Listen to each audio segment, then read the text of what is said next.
हरे कृष्णा। तो आप सभी का स्वागत है। जैसे कि हमने चर्चा किया था कि सारी लीला का कृष्ण का वर्णन कर रहे थे, हम उसी लीला का आज फिर से हम वर्णन करने वाले हैं। तो श्री कृष्ण लीला पुस्तक में हम ग्रंथ में वापस आ गए हैं और आज हम इसी का वर्णन करेंगे। तो कथाएं कुछ इस प्रकार से प्रारंभ होती है। तब एक बार क्या हुआ, जब भगवान को मारने के लिए कंस ने बहुत सारे असुरों को ब्रज में भेजा और ब्रज में भेजा तो वहाँ पे जो भी ब्रज में गया वो वापस कभी लौट के नहीं आया। तो यहाँ पे एक और हमें एक शिक्षा मिलती है कि कंस ने जिनको भेज रहे थे ब्रज में, बोले वहाँ पे कृष्ण रहते हैं, उनके पास जाओ और उनको मार के लाओ। लेकिन कंस का तो ये भाव था कि बस किसी न किसी तरह से उनका वध हो जाए, कृष्ण का बलराम का वध हो जाए, ब्रज को नष्ट कर दे। लेकिन कंस एक तरह से देखा जाए भक्तों का जो भाव होता है वो ये देखते हैं कि कंस भेज रहा है उनका उद्धार करने के लिए। तो कई लोग बोलते हैं कि अगर हम तो भगवान को क्या बोलते हैं, दुश्मनी भाव से रखना है। दुश्मनी मतलब भाव होता है ना एक तरह से क्षत्रिय, मतलब लड़ाई करने वाला, जैसे भीष्म पितामह का भी था, जामन जी का भी था, ये सब क्षत्रिय का था, मतलब भगवान से युद्ध करना चाहता। तो जामन जी भी ने भगवान कृष्ण से युद्ध किया और भीष्म पितामह ने भी किया, बल का बोला कि भगवान से युद्ध करना है। तो भगवान सभी की इच्छा पूर्ण करते हैं। लेकिन देखा जाए तो ब्रज में भेज रहे हैं, यहाँ पे भेज रहे हैं कि जो भी ब्रज में जाता है भगवान श्री कृष्ण का गोलोक वृंदावन, ये तो गोलोक वृंदावन की बात करें, लेकिन गोलोक वृंदावन में भी अलग फर्क होता है। क्या फ़र्क होता है, आप सभी लोग क्लास से थोड़ा ध्यान से सुनेंगे तो आपको अच्छे से समझ में आएगा, पूरी कथा समझ में आएगी। बाकी तो अन्यथा थोड़ा सा मिस कर दिया तो आप समझ नहीं पाएंगे। तो बोले भगवान कृष्ण का गोलोक वृंदावन में क्या है और इसमें क्या है, इस भू वैकुंठ में जो वृंदावन है उसमें क्या है। तो उसमें ये फ़र्क बताया जाता है कि भगवान श्री कृष्ण ब्रज में जो लीलाएँ करते हैं छोटे छोटे बालक के रूप में, कौन से, माखन चोरी करना, गोवर्धन पर्वत उठाना, किसी को छेड़ना, ये सब लीलाएं उस गोलोक वृंदावन में नहीं होती है ना। तो ये बोले एक बार नारद जी भी चले गए थे, गोलोक वृंदावन चले गए थे। तो बोले नारद जी भी कहने लगे, नारद जी जैसे भगवान को देख रहे थे तो नारद जी देखे उनका मुंह उदास हो गया। तो बोले भगवान बोले नारद, अरे तुम उदास क्यों हो। बोले प्रभु मुझे उन्हीं की याद आ रही है जो गिरधारी जो गिरिराज महाराज को धारण किया हुआ, जो गायों को पीछे चराते, मुझे उस कृष्ण की याद आ रही है, मैं उसका दर्शन करने के लिए तड़प रहा हूँ। तो देखा जाए ब्रह्मा जी के एक दिन में भगवान श्री कृष्ण एक ही बार आते हैं और ये लीलाएं करते हैं। तो इसका लीला का आस्वादन कर रहे हैं नारद मुनि और वो कह रहे हैं। तो भगवान बोलते ये तो अभी निकल गया, अभी तो कुछ हो नहीं सकता है। तो ये सब लीलाएं चल रहा था। तो बोले कि यही लीला का आस्वादन भी हम कर रहे हैं और आप भी कर रहे हैं, हम भी कर रहे हैं, और शुकदेव गोस्वामी परीक्षित महाराज को भी करवा रहे हैं। तो लीला इस प्रकार से प्रारंभ होती है कि कंस ने सभी को भेजते थे। अभी नारद मुनि देखे कि अभी यार कंस तो सभी को भेज रहा है, लेकिन अभी कंस का उद्धार होगा कैसे, कंस का भी तो उद्धार करना ज़रूरी है। तो देखा जाए तो नारद मुनि कंस को ऊपर करुणा करने के लिए, कृपा करने के लिए उनके पास जाते हैं और बोलते हैं। तो नारद मुनि अपने साकेत धाम यानी नारद मुनि तो भगवान के बेडरूम तक जाने की छूट है, जहाँ पे भगवान सोते हैं वहाँ तक जाने की छूट है और अन्य किसी को नहीं है। लेकिन नारद मुनि को छूट है, कहीं पे भी जा सकते हैं, उनको कोई रोक टोक नहीं है। तो नारद मुनि का तो सभी के साथ मैत्री भाव था ही है, कंस के साथ भी था। तो कंस सोचता था कि अपना ही है ये तो नारद, और देवी देवता लोग भी सोचते थे अपने। लेकिन वास्तव में देखा जाए नारद मुनि किसी के पक्ष में नहीं रहते, वो भक्तों के ऊपर कृपा करने के लिए ही आते हैं। तो कंस का भी ऊपर कृपा करने के लिए बोले भगवान कितने दिन ब्रज में रहेंगे, कितनी लीला करेंगे, और ये लीला तो ब्रज में तो होगी, संपन्न होती चलती रही, लेकिन बाकी की लीला भी तो बची हुई है। बोले कौन कौन सी लीला बची, मथुरा लीला बची हुई है, तो मथुरा की लीला भी करनी है। आगे जाके फिर द्वारिका लीला भी चलने वाली है, फिर महाभारत भी चलने वाला है, महाभारत में से भगवत गीता का उपदेश भी चलने वाला है, जिससे कि समाज का कल्याण हो, पूरे भौतिक संसार में जितने भी लोग हैं इस भगवत गीता को पढ़ के अपना कल्याण कर पाई। ये सब लीला होगी कैसे, ये संभव कैसे हो पाएगा? तो बोले भगवान ब्रज में रहेंगे तो ये तो संभव नहीं हो पाएगा। तो नारद मुनि ये सबको जल्दी जल्दी निपटाने के लिए, जल्दी कार्य करने के लिए फिर कंस के पास चले जाते हैं।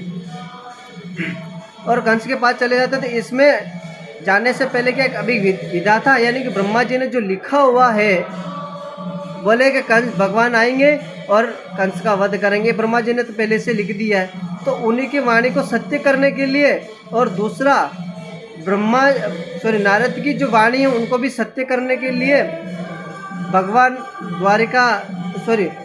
वृंदावन से मथुरा आते हैं, तो प्लानिंग बनाते हैं। तो पहले क्या चलता है, इसका लीला इस प्रकार से प्रारंभ होता है कि नारद मुनि जैसे ही कंस के पास जाते हैं और कहते हैं, बोले क्या कहते हैं, तो बोले अरे कंस तुम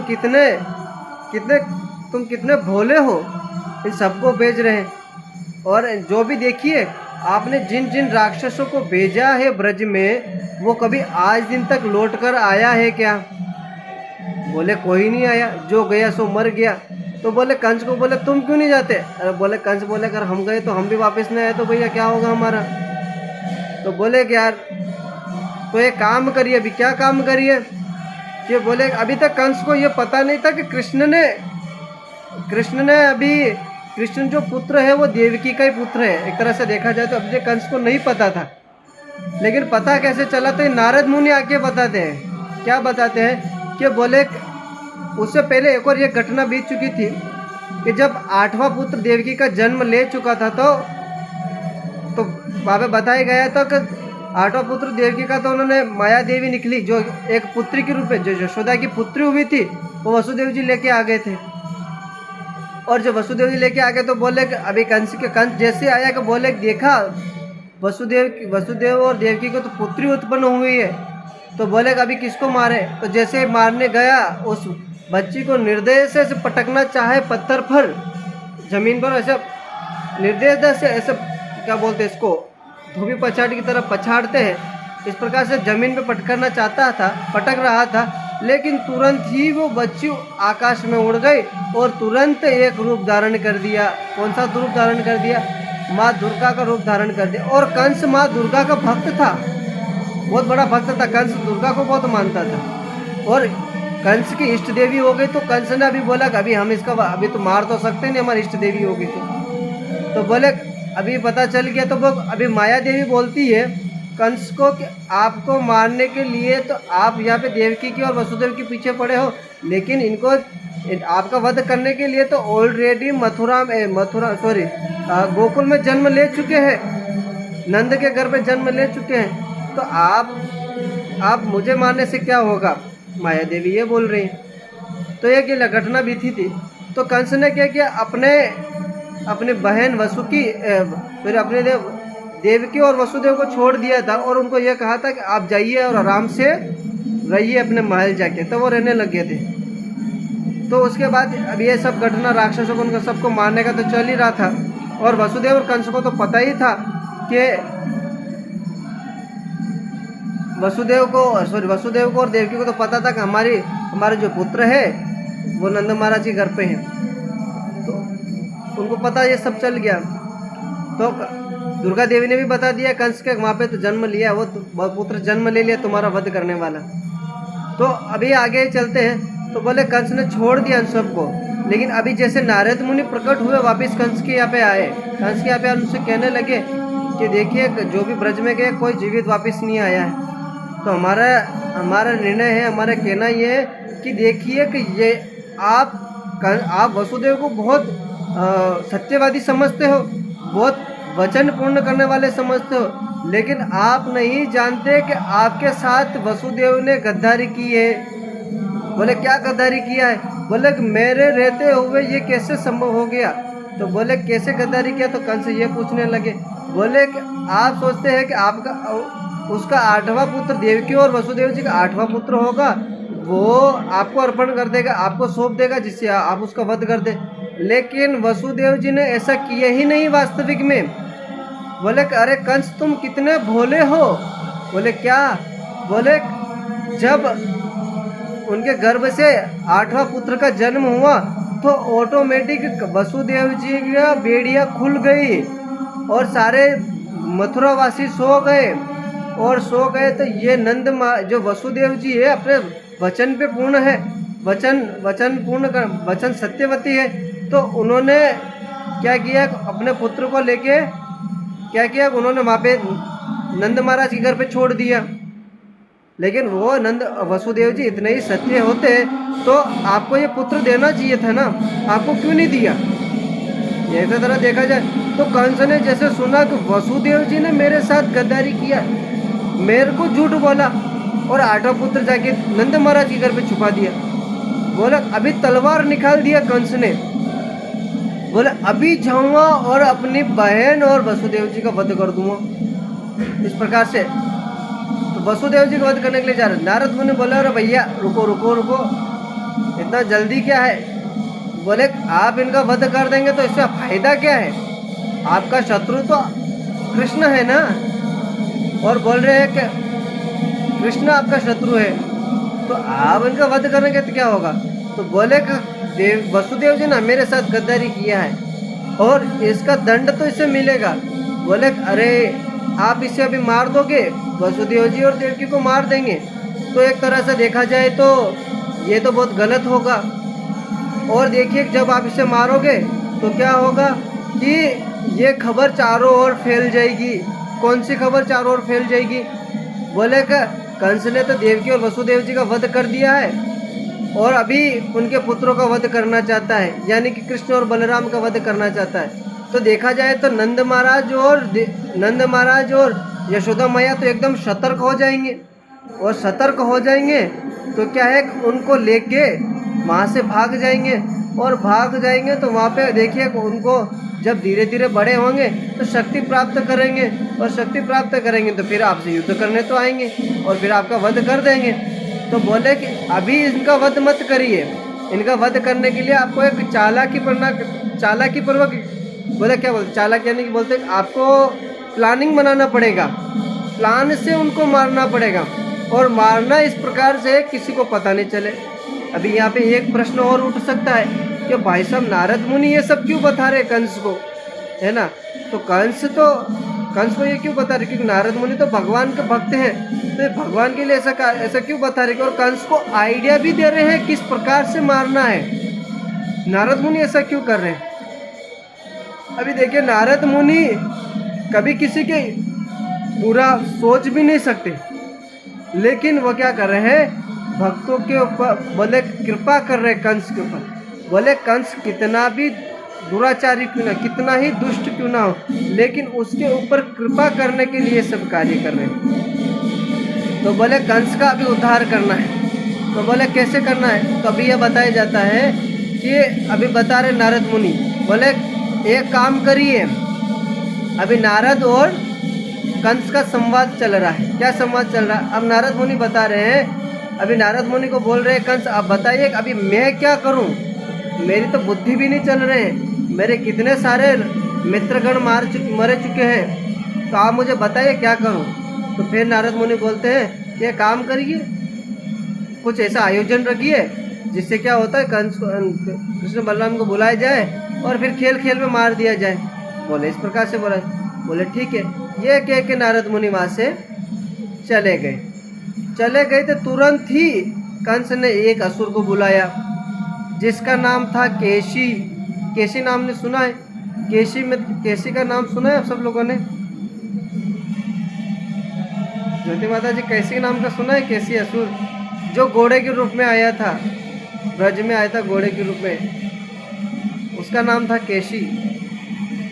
तो केशी को बुलाया और तुरंत कहने लगा अरे मेरे प्रिय मित्र, आप तो महाबलशाली हो और महापराक्रमी हो, आपके एक आपके धाड़ मतलब अभी राक्षस है, राक्षस तो कोई भी वेश धारण कर सकता है, कोई भी आवाज़ निकाल सकता है। तो बोलते आप तो महापराक्रमी हो, युद्ध में बहुत कौशल हो, आप तो बड़े बड़े को पछाड़ के रखे हैं। तो मेरे से आपसे निवेदन है कि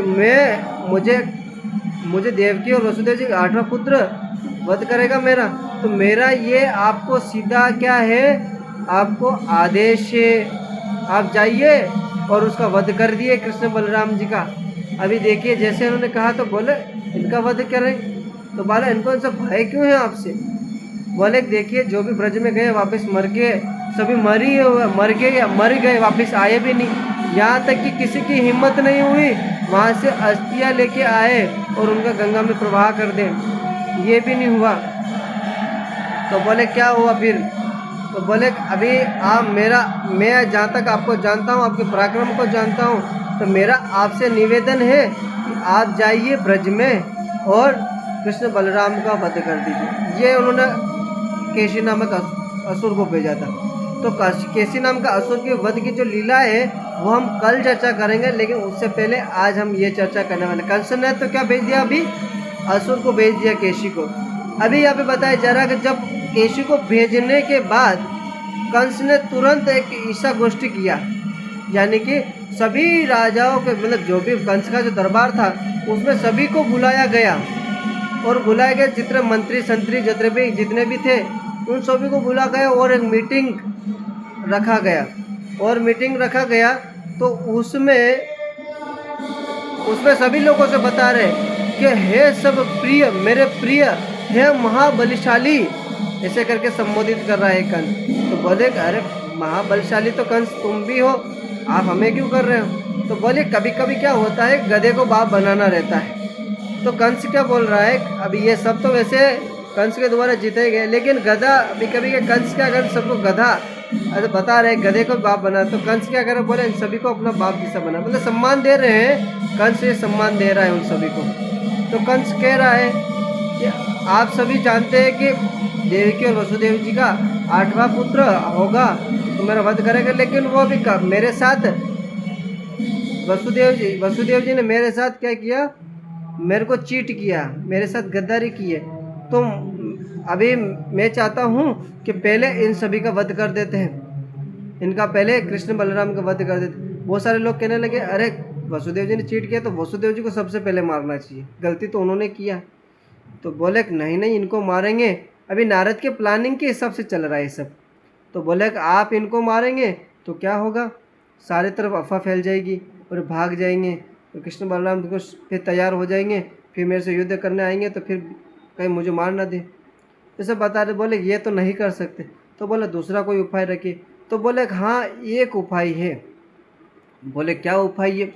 तो बोले उपाय ये बताया जा रहा है कि बोले हम यज्ञ रखते हैं और सभी ब्रजवासी को आमंत्रण करते हैं।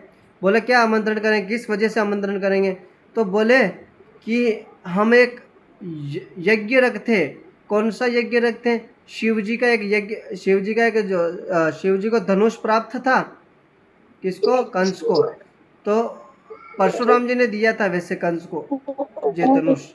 तो ये धनुष जैसे उनको मिला था, तो धनुष मिला उनका, तो बोले इस धनुष का यज्ञ करवाते।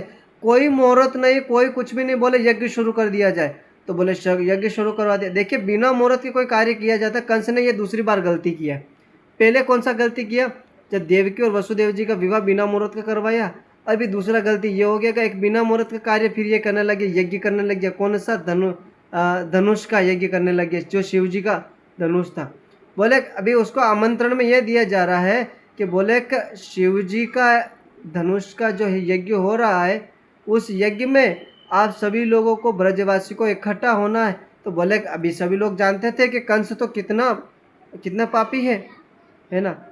तो अभी क्या कहा, कंस की बात क्यों माने। तो बोले ऐसा नहीं। तो बोले उसमें भी प्लानिंग बनाया। बोले कौन सा प्लानिंग बनाया। बोले ये कह रहे हैं, बोले कि ब्रजवासी आप सभी आइए, और आप तो सभी, अभी ब्रजवासी का पालन पोषण क्या है, गाय चराना, उनसे दूध निकालना और माखन का ये सब निकालना। तो बोले अभी क्या करना है कि हम ऐसे करेंगे कि उनको, कृष्ण बलराम को बुलाएंगे। तो बोले इनको आमंत्रण देंगे। कैसे आमंत्रण देंगे कि बोले हमारे यज्ञ है तो इसमें सभी ब्राह्मणों को हमें दूध दही माखन इत्यादि वगैरह बांटना रहेगा। तो आप सभी क्या करना, अपने सहपरिवार समेत वहाँ पे आइए और हमें दूध दही चाहिए, तो आप सभी लोग आए। और विशेष करके कृष्ण बलराम को तो आना, ये सभी मतलब कृष्ण बलराम के लिए ये सभी भी क्या ईसा गोष्ठी चल रहा है। असुर मतलब कंस जो है सभी असुरों के साथ ये प्लानिंग बना रहा है। बाकी की चर्चाएं हम कल करेंगे। हरे कृष्णा। किसी कोई भक्त का प्रश्न, कोई टीका टिप्पणी है तो कह सकते हैं।